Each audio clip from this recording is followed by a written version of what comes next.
বাঘ এসে হামলা করে, হামলা করলে বাঘের গায়ে বাড়ি মারতে গিয়ে আমার ঘাড়ে বাড়ি। ধর্ম পবিত্র বলে মনে করি, জঙ্গলটা খুব পবিত্র। সবচেয়ে সূক্ষ্ম যদি মনে করতে একটা জঙ্গল সবচেয়ে সূক্ষ্ম। ওই রকম বড় বড় ওই ডালের মতো এরকম বড় বড় গেমু গাছ, হাতাতে ধরতে যায়, মুখ দিয়ে কামড় দিয়ে ভেঙে ফেলতে। সুন্দরবনবাসীর কাছে অভাব যেন তাদের নিত্য সঙ্গী। আর অভাবের তাড়নায় সংসার চালাতে গিয়ে ছেলে মেয়ের লেখাপড়া শেখানোর জন্য, মা বাবার ওষুধ কেনার জন্য তাদের যেতে হয়েছিল সুন্দরবনের গহীন অরণ্যে মাছ কাঁকড়া ধরতে। আর ধরতে গিয়ে জীবনে সলিল সমাধি ঘটল। হয় কেউ হয়েছে বাঘের শিকার, হয়তো বা কেউ হয়েছে কুমিরের শিকার। তারা আর সেই জীবন যুদ্ধে ফিরে আসেনি। সেই সুন্দরবন জঙ্গলে তাদের জীবনের শেষ সলিল সমাধি হয়েছে।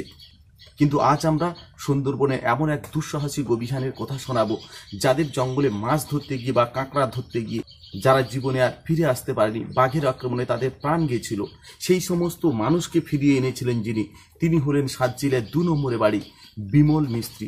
তিনি একদিকে কাঠের মিস্ত্রি, এছাড়া তিনি জীবনে বহুবার জঙ্গলে মাছ কাঁকড়া ধরতে গিয়েছিলেন। মাছ কাঁকড়া ধরতে গিয়েছিল এমন 30 জন মানুষকে বাঘ মেরে ফেলেছিল। বাঘের মুখ থেকে 30 জন মৃত মানুষকে ফিরিয়ে এনেছিলেন এই বিমল বাবু, বিমল মিস্ত্রি, যিনি নৌকো তৈরি করেন, কাঠের মিস্ত্রি। এবং বাঘের আক্রমণে যে সমস্ত মানুষকে বাঘ খায়, সেই মৃত মানুষগুলোকে বাঘের মুখ থেকে তিনি কিভাবে ছাড়িয়ে আনলেন, সেই দুঃসাহসিক অভিযানের কথা আজকের এই ভিডিওতে।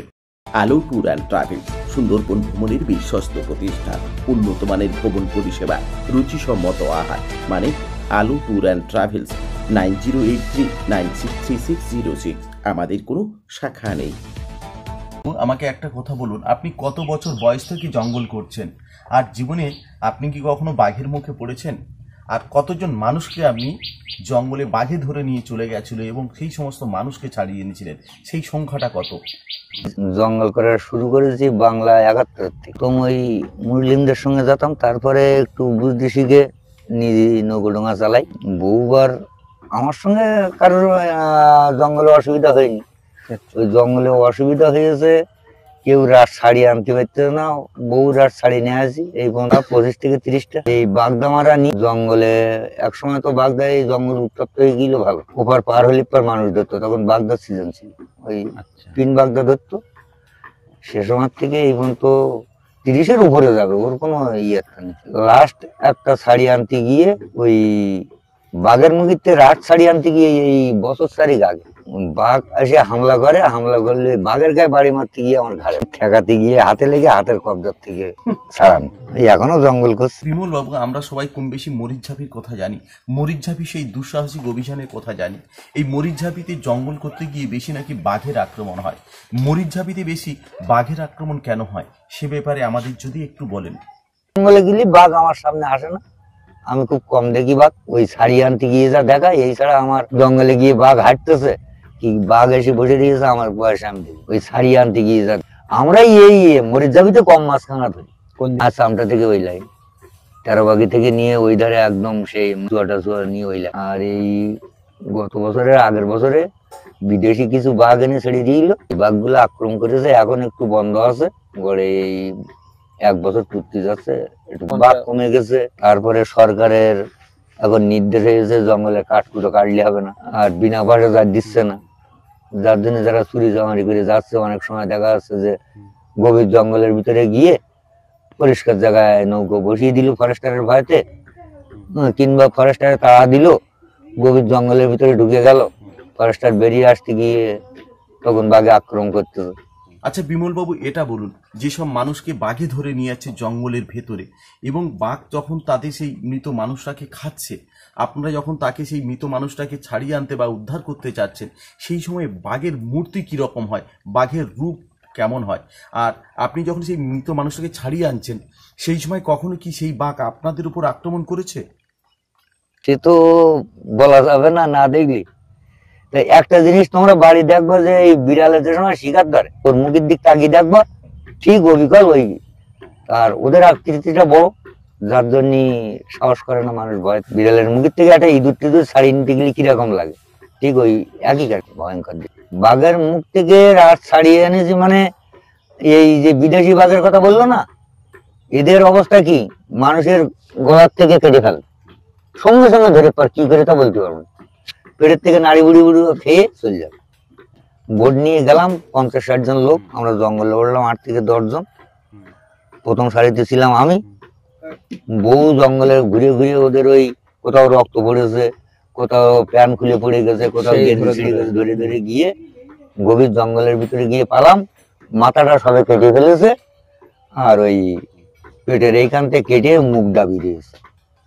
আচ্ছা বিমলবাবু, এটা বলুন, যারা সুন্দরবনের জঙ্গলে মাছ কাঁকড়া ধরতে যায়, তারা নাকি সবাই দেবী বনবিবির পুজো করে যান এবং বনবিবির মন্ত্র পাঠ করে যান। এই বনবিবির মন্ত্র পাঠ করা বা জপ করে গেলে তাদের কি সত্যি বাঘের আক্রমণ করে না, বাঘ তাদের ধরে না? আর আমি এটাও শুনেছি আপনি নাকি বাঘের মন্ত্র জানেন, বাঘেদের মুখ বন্ধ করে দেন।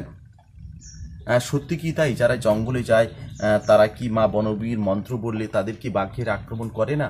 আর সত্যি কি বনবিবির মন্ত্রে বা বাঘের মন্ত্রে, বাঘ না খাওয়ার যে মন্ত্র, সেটা করলে কি মানুষ সত্যি কখনো বাঁচে?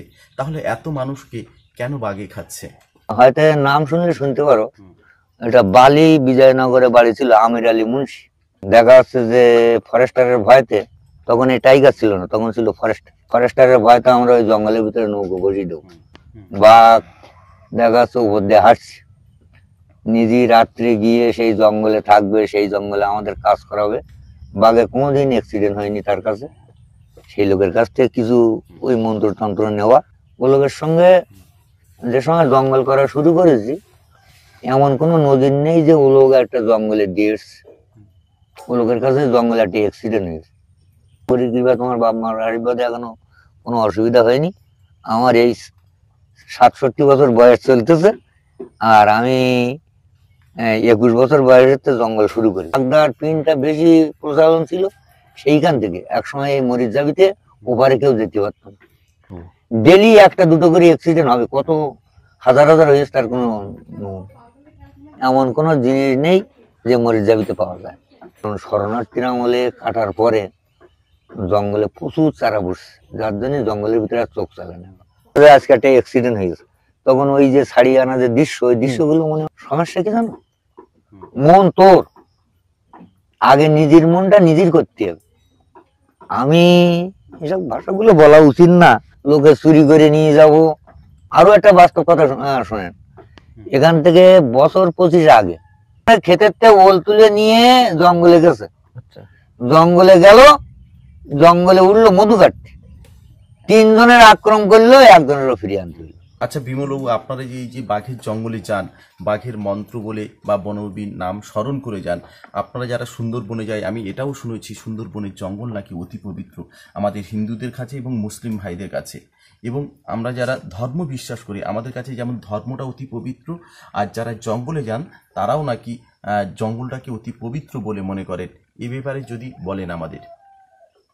সবচেয়ে সূক্ষ্ম যদি মনে করতে হয়, জঙ্গল সবচেয়ে সূক্ষ্ম। মন তোর মন যদি নিজের মন নিজে না রাখা যায়, নিজের মনটা পরিষ্কার করতে হবে, তারপর জঙ্গলে যেতে। আমাদের যেরকম ধর্ম পবিত্র মনে করি, জঙ্গলটাও খুব পবিত্র। নিজের মনটা আগে পবিত্র করতে হবে, তারপরে জঙ্গলে। সুন্দরবন বাসীর কাছে অভাব যেন তাদের নিত্য সঙ্গী। সেই অভাবের কারণে তাদের বারবার যেতে হয় সুন্দরবনের গহীন অরণ্যে, আর তার জন্য শিকার হতে হয়েছে বাঘ কুমিরের, মৃত্যু হয়েছে অজস্র মানুষের। জানি না এখান থেকে মুক্তি কোথায়। মুক্তি হতে পারে সরকার এবং সাধারণ মানুষ সবাই যদি এক হয়ে এই মানুষগুলোর কর্মসংস্থান ভাবে। এখানে যদি সত্যিকারের শিল্প কারখানা বা কর্মসংস্থানের বিকল্প কিছু ভাবা হয়, তাহলে আমরা আমাদের প্রিয়জনকে হারাবো না, কোনো মাকে আর বিধবা হতে হবে না, কোনো সন্তানকে হতে হবে না পিতৃহারা। জানি না সেই দিনটা কবে আসবে, সেই সুদিনের অপেক্ষায় আমরা সবাই রয়েছি। সবাই ভালো থাকবেন। আজকের ভিডিও এই পর্যন্ত। সকলকে নমস্কার, ধন্যবাদ।